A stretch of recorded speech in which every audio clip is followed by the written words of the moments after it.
La création poétique la plus ancienne, accomplie par l'homme, fut la création des mots.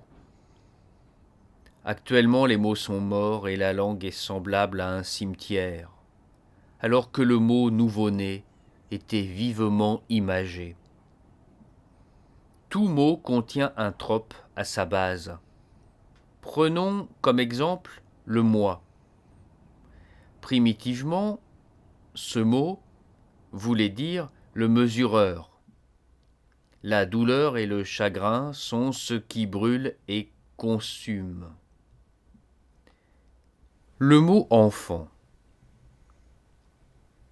signifie, traduit au mot à mot, qui ne parle pas. On pourrait citer autant d'exemples de ce genre qu'il y a de mots dans la langue.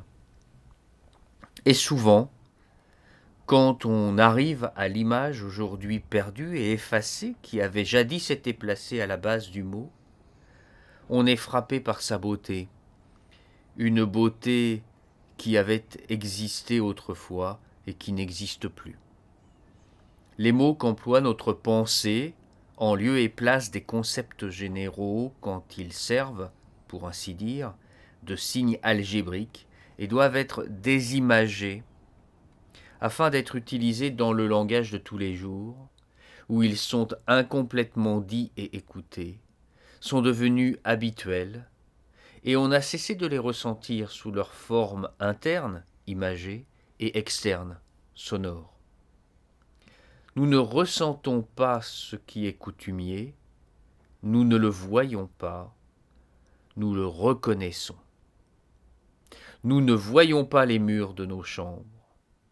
Si nous avons tant de mal à repérer une coquille dans des épreuves, surtout si le texte est imprimé dans une langue que nous connaissons bien, c'est parce que nous ne pouvons pas nous obliger à voir, à lire un mot habituel et à ne pas le reconnaître.